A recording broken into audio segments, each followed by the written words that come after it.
pada intinya kami ya sebagai penegak hukum itu sangat miris mendengarnya. Seorang atau dua orang atau berapa orang penegak hukum yang mengaku wakil Tuhan yang selama ini kita bayangkan ya, bisa buat salah juga dan ter-OTT oleh KPK ya. Jadi ini kalau orang awam hukum bersalah tentu dia wajarlah dihukum. Tapi kalau orang penegak hukum dan dia yang mengatakan dia sebagai wakil Tuhan di dunia, tentu kalau dia salah haruslah dihukum seberat-beratnya, ya kan? Nah, kalau ada hukuman mati, ya hukuman matilah. Tapi kalau seandainya hukuman setengah mati kan nggak ada orang setengah mati setengah hidup. Tapi jelas seberat-beratnya.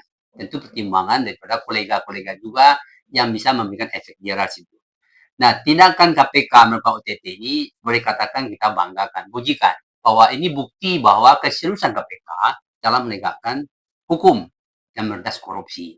Tapi boleh juga sisi lain, saya sangat apresiasi apa yang dikatakan oleh Ketua Mahkamah Agung ya, bahwa integritas itu harga mati. Karena kalau tidak ada integritas dalam profesi hakim dan dia melanggar hukum, ini dampaknya atau pertaruhannya kepercayaan publik ya sangat besar dihancurkan oleh mereka.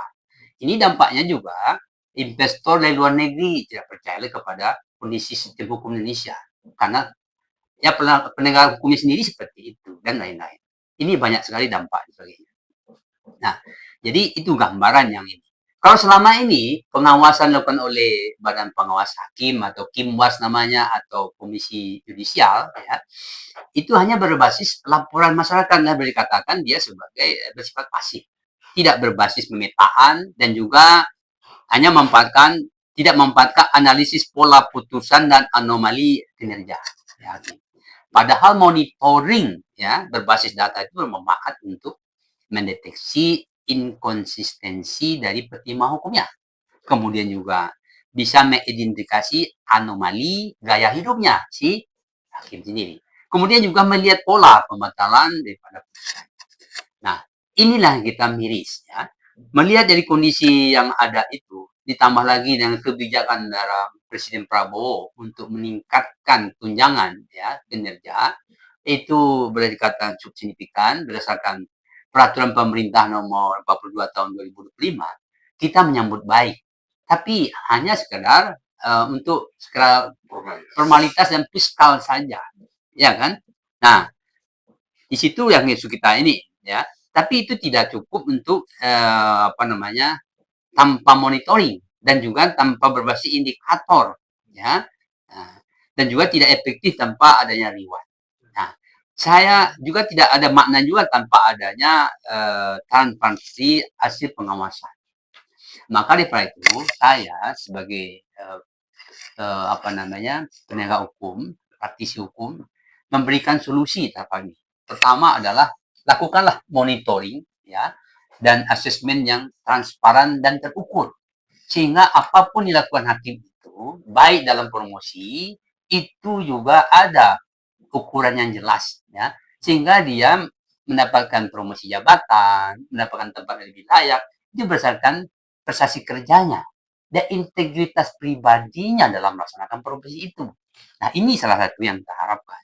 Dengan adanya ya monitoring dan asesmen khusus itu tidak hanya pasif tapi sifatnya reaktif ya. Dilakukan secara struktur terus menerus dan itu pun juga menjamin adanya reformasi ya reformasi profesi hakim, bagaimana dia harus melakukan sesuatu dengan baik, integritasnya terjaga, dan dia sendiri juga bangga dengan profesinya itu, bukan membangga dalam kata jadi tumawa, ya. Kemudian dia merasa melakukan sebenarnya tidak, tapi dia akan dilakukan monitoring, ada petugas khususnya itu, baik itu masyarakat terbuka maupun juga oleh badan tertentu yang mungkin baik terbuka maupun yang tidak terbuka ya sehingga dia tidak mengetahui bahwa dia lakukan pengawasan itu.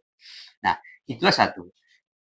Hal itu akan bisa menjaga dan melakukan tindakan-tindakan preventif bagi hakim sendiri dan juga mendukung tugas-tugas KPK selain penegakan hukum melakukan OTT. Tugas KPK ini adalah melakukan pencegahan. Apakah sosialisasi daripada bagaimana menghindari korupsi KKN itu sendiri, ya kan. Nah, selain itu juga dia katakan hal-hal yang apa yang harus dilakukan. Samping preventif juga melakukan jangan berikan efek jerah kepada si hakim kalau dia melakukan kesalahan fatal terhadap tindakan dalam profesi itu. Nah, juga adanya merit system. Jadi promosi jabatan berbasis integritas, bukan berdasarkan kedekatan, ya, KKN lah, ya, kolusi, nepotisme dan sebagainya, ya. Nah, ini juga akan memperkuat kepercayaan publik, sehingga inilah yang kita harapkan kepada ini.